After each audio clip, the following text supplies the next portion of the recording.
welcome back to Sid Banking classes. So the topic for today is Microsoft Excel. Previous video में बात की गई थी Microsoft word की, जिसमें बताया गया था कि अगर आपको कोई रिज्यूमे क्रिएट करना है या फिर कोई लेटर राइटिंग करना है तो we generally prefer Microsoft Word. Similarly अगर कोई आपको बजट रिलेटेड वर्क करना है या फिर कोई कैलकुलेशन रिलेटेड वर्क करना है then we use Microsoft Excel. तो देखिए स्टूडेंट, आज बात करेंगे माइक्रोसॉफ्ट एक्सेल के बारे में और बताएंगे आपको कि क्या इंपॉर्टेंट क्वेश्चंस हैं जो कि राइज हो सकते हैं फॉर द बैंकिंग एग्जामिनेशन.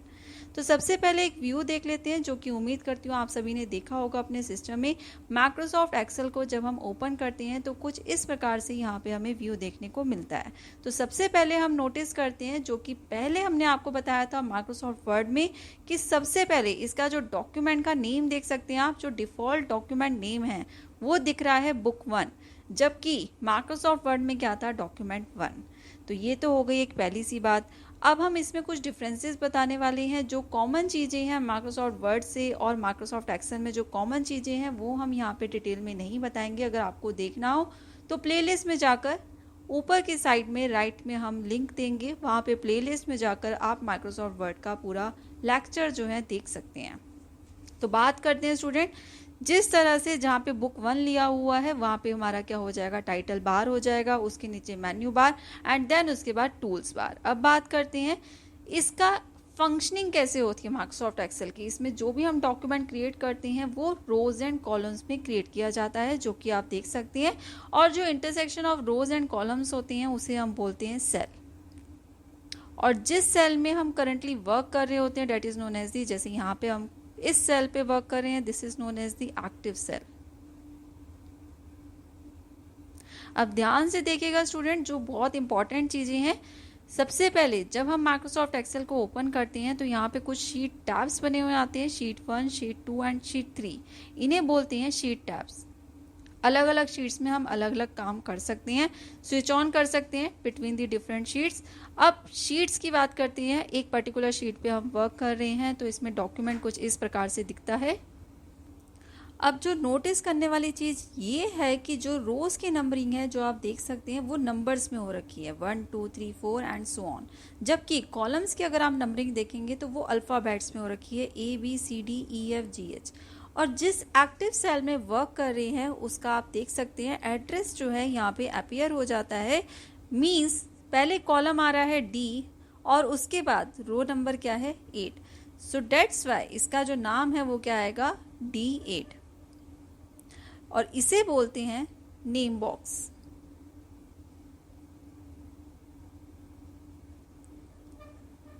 तो ये नेम बॉक्स होता है जो कि जिस एक्टिव सेल जहाँ पे वर्क कर रहा होता है उसकी एड्रेसिंग प्रोवाइड करता है. ध्यान दीजिएगा स्टूडेंट, बहुत बार एग्जामिनेशन में पूछ लिया जाता है. अब बात करते हैं आगे. देखिए यहाँ पे जो हमने किया हुआ है, क्या लिखा हुआ है. सबसे पहले ये जो डॉक्यूमेंट क्रिएटेड है ये कुछ बिल्स का डॉक्यूमेंट क्रिएटेड है. वाटर बिल कितना आया है, पावर बिल कितना आया है, इंटरनेट बिल कितना है. उसके बाद यहाँ पे इसकी क्या कर दी है, सम कर दिया है. तो ये हमारे पास क्या है, फंक्शन है. देखिए कोई भी फंक्शन जो होता है माइक्रोसॉफ्ट एक्सेल में यहाँ से पता चलता है इज इक्वल टू सम. सम क्या है, प्री डिफाइंड फंक्शन है जो कि सम करेगा इन सारी वैल्यूज का. और देखिए रेंज कहाँ से कहाँ तक जा रही है, D2. D2 मतलब क्या हुआ ये, और D5 हो गया, D2 से D5 तक. इनफैक्ट D5 में कोई वैल्यू नहीं है तो D4 तक भी ले सकते थे. तो ये क्या कर रहा है, सम कर रहा है. देखिए रेंजेस जो जाती हैं वो हमारी कॉलम से स्टार्ट होती हैं, और जो भी फंक्शन हम क्रिएट कर रहे होते हैं वो हमेशा इज इक्वल टू से स्टार्ट होते हैं. अब हमने फंक्शन लगा दिया सम, अब लगा दिया रेंज, लगा दी D1 से D3 तक जाना है. सो यहाँ से 2-3 चीज़ें आपको पता चल रही हैं. सबसे पहले फॉर्मूला बार क्या दे रहा है, फॉर्मूला दे रहा है. क्या फॉर्मूला, जो भी फॉर्मूला स्टार्ट होता है वो हमेशा इज इक्वल टू से स्टार्ट होता है. देन उसके बाद प्री डिफाइंड फंक्शन दिया हुआ है, और जो रेंजेस होती हैं जहाँ से जहाँ तक हमें अपने डाटा को सम निकालना है या फिर कोई भी वैल्यू कैलकुलेट करनी है तो वो किससे सेपरेटेड होती है, कॉलम से सेपरेटेड होती है.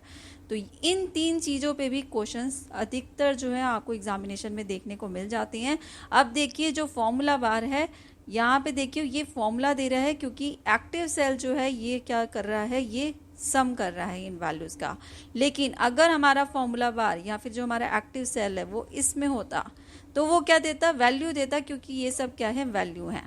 तो फॉर्मूला बार बेसिकली क्या देता है, जो हमारा कंटेंट होता है या फिर जो उसमें फॉर्मूला लग रहा होता है। तो ये सब चीज़ें जो है बिल्कुल ध्यान में रखिएगा स्टूडेंट, बहुत बार एग्जामिनेशन में मिल जाती हैं। प्लस अब दूसरी डिफरेंस देखते हैं, यहाँ पे देखिए जूम इन और जूम आउट की वैल्यू जो रहती है minimum and maximum, that is equal to 10 and 400।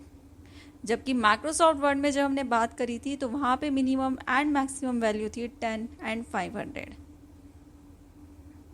अब बढ़ते हैं आगे और कुछ बेसिक जो है, जो इम्पोर्टेंट चीज़ें हैं माइक्रोसॉफ्ट एक्सेल से रिलेटेड वो बात करते हैं। ध्यान रखिएगा स्टूडेंट, नेम बॉक्स होता है जो कि सेल का एड्रेस बताता है, और जो हमारी एड्रेसिंग होती है वो पहले कॉलम होती है एंड देन उसके बाद रो नंबर आता है, जैसे A5 हो गया, A1 हो गया, A2 हो गया।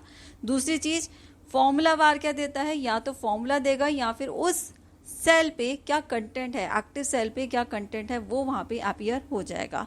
एक चीज़ मैं आपसे और पूछती हूँ स्टूडेंट, देखिए यहाँ पे लिखा हुआ है अवेलेबल बैलेंस, ये अवेलेबल बैलेंस है जो कि माइनस करके आया है दिस एंड दिस। तो अब मेरे को बताइए, अगर आपका यहाँ पे बेसिक क्लियर हो गया है तो एक चीज़ मुझे ज़रूर बताइएगा कमेंट सेक्शन बॉक्स में कि अगर मुझे इन दोनों का डिफरेंस निकालना है तो मैं क्या यहाँ पे फंक्शन लिख सकती हूँ, इज इक्वल टू करके मैं क्या लिखूंगी। चलो मैं आपको बता देती हूँ। तो यहाँ पे देखिए स्टूडेंट, आपका क्या आ जाएगा, सबसे पहले हम सेल देख लेते हैं, ये कौन सा है, 9 नंबर पे है और D है, तो D9 हो गया और दूसरा हो गया D8। तो यहाँ पे सिंपली आप क्या करोगे, D9 माइनस D8, तो इससे क्या हो जाएगा, ये क्या कर देगा, कैलकुलेट कर लेगा इनकी वैल्यू को, और यहाँ पे क्या आ जाएगी, वैल्यू आ जाएगी D9 माइनस D8, वो वैल्यू आ जाएगी डेट इज दी अवेलेबल। तो इस तरह से जो है हम फंक्शंस का प्रयोग करते हैं माइक्रोसॉफ्ट एक्सेल में। आगे बढ़ते हैं स्टूडेंट, तो maximum zoom in and zoom out जो कि ऑलरेडी बता चुके हैं, that is the 10 and 400। Default font and size कितना होता है, जो कि माइक्रोसॉफ्ट वर्ड में भी बताया गया था, that is 11 point and Calibri. अब मेरे को बताइएगा कि मिनिमम फॉन्ट की वैल्यू कितनी हो सकती है और मैक्सिमम कितनी हो सकती है। ऑलरेडी मैं आपके साथ डिस्कस कर चुकी हूँ वर्ड जब आपको बताया गया था, जरूर बताइएगा स्टूडेंट कमेंट सेक्शन बॉक्स में। फाइल एक्सटेंशन रहता है डेट इज .xls या फिर .xlxx, जो 2007 से प्रायर का वर्जन है उसमें हम .xls यूज़ करते हैं, जबकि उसके बाद वाले में क्या होता है .xls। तो x यहाँ पे रिप्रेजेंट कर रहा है extra X, that is the XML language, extended markup language, जो कि हमें अनकोडिंग और हमारा डाटा को स्टोर करने में यूजफुल रहता है। डिफॉल्ट नेम यहाँ पे होता है बुक 1, और माइक्रोसॉफ्ट वर्ड में क्या होता है जरूर बताइएगा मुझे कमेंट सेक्शन बॉक्स में। नेक्स्ट प्रोसीड करते हैं student, 3 types of data can be entered in a worksheet. कोई भी वर्कशीट में हम 3 टाइप के डाटा जो है एंटर कर सकते हैं, या तो वो नंबर हो सकता है, या फिर वो टेक्स्ट हो सकता है, या फिर वो फॉर्मूला हो सकता है, जैसा कि अभी हमने देखा भी था। मैक्सिमम नंबर ऑफ रोज कितनी होती है, 1048576। ध्यान रखिएगा स्टूडेंट, इसको रिमेंबर कर लीजिए, अपनी मेमोरी में बिल्कुल रिटेन करके रख लीजिए। एग्जामिनेशन में मिल जाता है ये क्वेश्चन कि maximum number of rose and columns कितनी होती है माइक्रोसॉफ्ट एक्सेल में। तो रोज होती है 1048576 एंड कॉलम्स होती हैं 16384।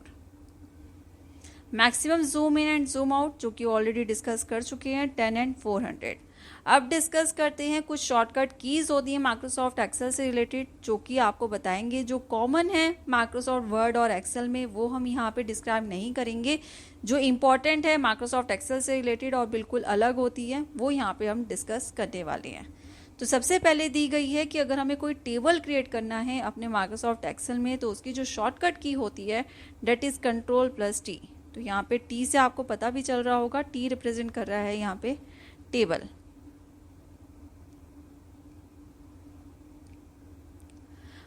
अगर हमें क्लोज करना है अपना करंट वर्कबुक तो उसके लिए जो की होती है डेट इज द Ctrl+W। अब देखिए, अगर हमें करंट टाइम जो है वो डिस्प्ले करवाना है तो उसके लिए होता है Ctrl+Shift। तो ये क्या हो जाएगा,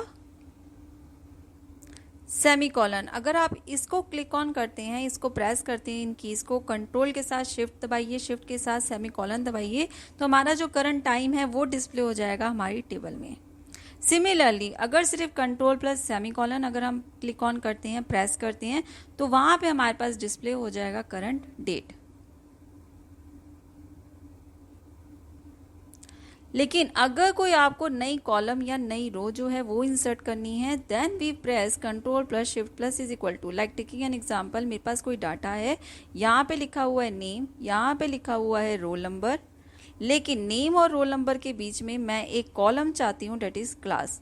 तो मैं यहाँ पे प्रेस करूंगी control plus shift plus is equal to, तो यहाँ से मैं अपना नया कॉलम जो है क्रिएट कर सकती हूँ नेम में, नेम से आगे डेट इज दी क्लास।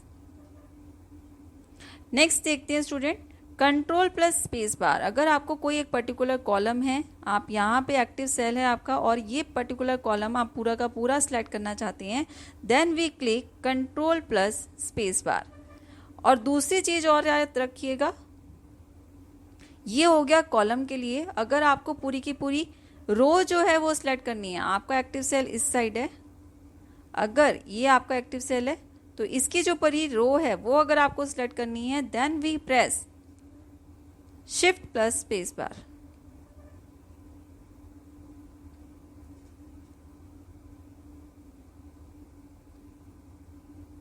पूरी रो को सिलेक्ट करने के लिए शिफ्ट प्लस स्पेस बार, और पूरे कॉलम को सिलेक्ट करने के लिए, क्योंकि कॉलम जो है सी से स्टार्ट हो रहा है, आपको मेमोराइज करने के लिए मैं एक ट्रिक दे रही हूँ, तो पूरी कॉलम को सिलेक्ट करने के लिए आप क्या यूज करते हैं, कंट्रोल प्लस स्पेस बार, और अगर आपको पूरी रो सिलेक्ट करनी है then we use shift plus space bar. अब देखिए पूरी की पूरी एंटायर वर्कशीट जो है अगर आपने सिलेक्ट करनी है तो उसके लिए हम क्या प्रेस करेंगे, control plus shift plus space bar. Move to cell A1, जैसे कंट्रोल प्लस होम हमारा माइक्रोसॉफ्ट वर्ड में क्या करता था, जो हमारा स्टार्टिंग ऑफ द डॉक्यूमेंट था वहां पे हमारे टैब को ले जाता था, उसी तरह से कंट्रोल प्लस होम अगर हम माइक्रोसॉफ्ट एक्सेल में यूज करते हैं तो वो क्या करेगा, हमारा जो फर्स्ट सेल होता है डेट इज दी, उसकी जो नंबरिंग होती है डेट इज दी A1, तो वहां पे हमें ले जाता है। नेक्स्ट प्रोसीड करते हैं स्टूडेंट। अब आप सोच रहे होंगे control plus shift plus space बार वो हमारा पूरा एंटायर वर्कशीट को सिलेक्ट कर रहा है, लेकिन कंट्रोल प्लस ए भी तो करता है, तो control plus shift plus space बार में क्या डिफरेंस है। स्टूडेंट मैं आप सभी से एक रिक्वेस्ट करूंगी कि एक बार जरूर प्रैक्टिकल जरूर करके देखिए, क्योंकि जब आप प्रैक्टिकल करते हैं तो चीज़ें जो हैं आपकी मेमोरी में रिटेन हो जाती हैं। तो देखिए ये वाला जरूर करके देखिएगा। आज ही आप अपनी वर्कशीट को ओपन कीजिए, एक्सेल जो है ओपन कीजिए और वहाँ पे कुछ डाटा वैल्यूज एंटर कीजिए, एंड देन उसके बाद ये कीज जो है प्रेस करके देखिए, तो आपके मेमोरी में रिटेन हो जाएंगी चीज़ें कि क्या क्या किसकी क्या फंक्शनिंग है। देखिए control plus shift space bar क्या करता है, जो भी हमारा डाटा कंटेंट है, आपके रोज एंड कॉलम्स बहुत सारे होते हैं लेकिन मेरा जो डाटा कंटेंट है वो सिर्फ यहीं तक है, तो control plus shift space bar क्या करेगा, सिर्फ वहीं तक जो है सिलेक्ट करेगा जहां तक आपका डाटा कंटेनिंग है। नेक्स्ट प्रोसीड करते हैं, that is control plus end. जैसे कंट्रोल प्लस होम क्या करता है, सबसे फर्स्ट सेल पे ले जाता है, वैसे ही कंट्रोल प्लस एंड क्या करता है, लास्ट सेल जो होता है वहां पे ले जाता है। लास्ट सेल कौन सा, जहां पे हमारी एक्टिव वर्कशीट है, जहां पे मैं काम कर रही हूं। मैं यहाँ पे काम कर रही हूं, मेरे पास कुछ वैल्यूज हैं,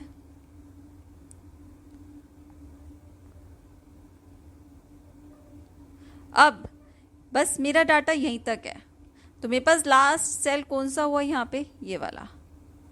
तो जो रोज और कॉलम्स का सबसे लास्ट सेल जो कि क्या करेगा, with the text on the worksheet, जहां पे टेक्स्ट है हमारा मेंटेन्ड, तो वहां पे हमारे कर्सर को ले जाएगा, that is control plus end. Alt plus is equal to क्या करता है, कोई भी फॉर्मूला अगर हमें क्रिएट करना हो सम ऑफ द वैल्यूज को, अगर मैं चाहती हूँ मेरी जो यहाँ पे ऊपर जो भी वैल्यूज हैं वो यहाँ पे सम होकर आ जाए, तो 10 + 14 24, तो मैं क्या प्रेस कर दूंगी, alt plus is equal to, जिससे कि मेरी जो भी अबोव वैल्यूज हैं वो सम होकर नीचे जो है मेरे पास अपीयर हो जाएंगी। Next is F2।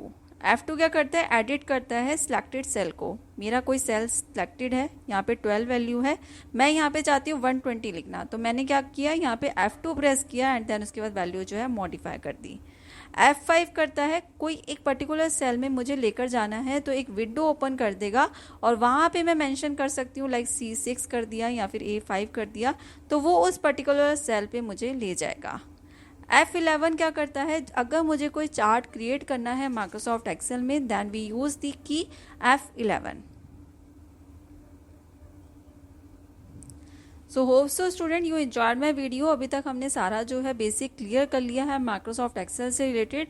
अब कुछ मल्टीपल चॉइस क्वेश्चंस करने वाले हैं जो कि आपका जो भी डाउट्स हैं वो क्लियर आउट करने के लिए बहुत ही हेल्पफुल हो सकते हैं। Just try to understand and do this question by yourself. देखिए क्या लिखा हुआ है, what is the intersection of a column and a row on a worksheet called. क्या बोलते हैं जो हमारा इंटरसेक्शन होता है कॉलम और रो का। Option number A column, option number B value, option number C address और ऑप्शन नंबर डी सेल। तो जो intersection of a row and column होता है हमारी वर्कशीट में, that is called as the cell, जो कि एक पर्टिकुलर सेल होता है। और जिस सेल पे हम अभी करंटली वर्क कर रहे होते हैं, that is known as the active cell. Next question proceed करती हैं, which function in Excel tells how many numeric entries are there. जैसे मैंने आपको फंक्शन बताया था एक सम क्या करता है, वैल्यू को क्या कर देता है, सम अप कर देता है, ऐड कर देता है। सिमिलरली एक हमारे पास फंक्शन होता है जो कि काउंट करता है, जितनी भी हमारी न्यूमेरिक एंट्रीज होती हैं उन्हें काउंट करके हमें वैल्यू प्रोवाइड कर देता है। देखिए option number A num, option number B count, option number C sum और option number D check num. तो काउंट एक फंक्शन होता है, लाइक टेकिंग एन एग्जाम्पल, मेरे पास कोई एक्सेल शीट है, ये मेरे पास न्यूमेरिक एंट्री वैल्यूज हैं। अब यहाँ पे मैं क्या करती हूँ, फंक्शन लगा देती हूँ इज इक्वल टू काउंट। इनकी जो एड्रेसिंग है वो क्या है, A2,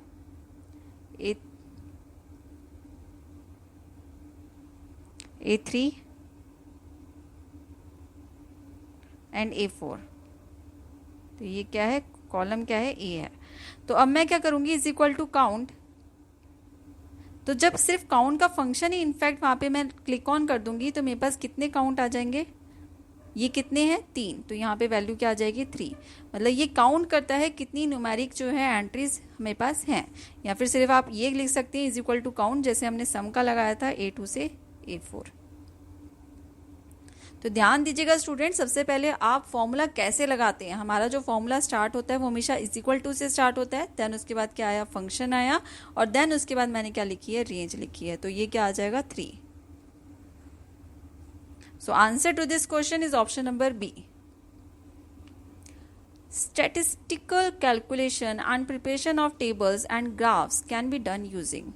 किससे कर सकते हैं, Adobe Photoshop, option number B Excel, option number C Notepad, option number D PowerPoint. फटाफट इसका आंसर बताइए स्टूडेंट, क्या हो सकता है जिसमें हम कैलकुलेशंस या फिर टेबल्स या फिर ग्राफ्स जो है क्रिएट कर सकते हैं।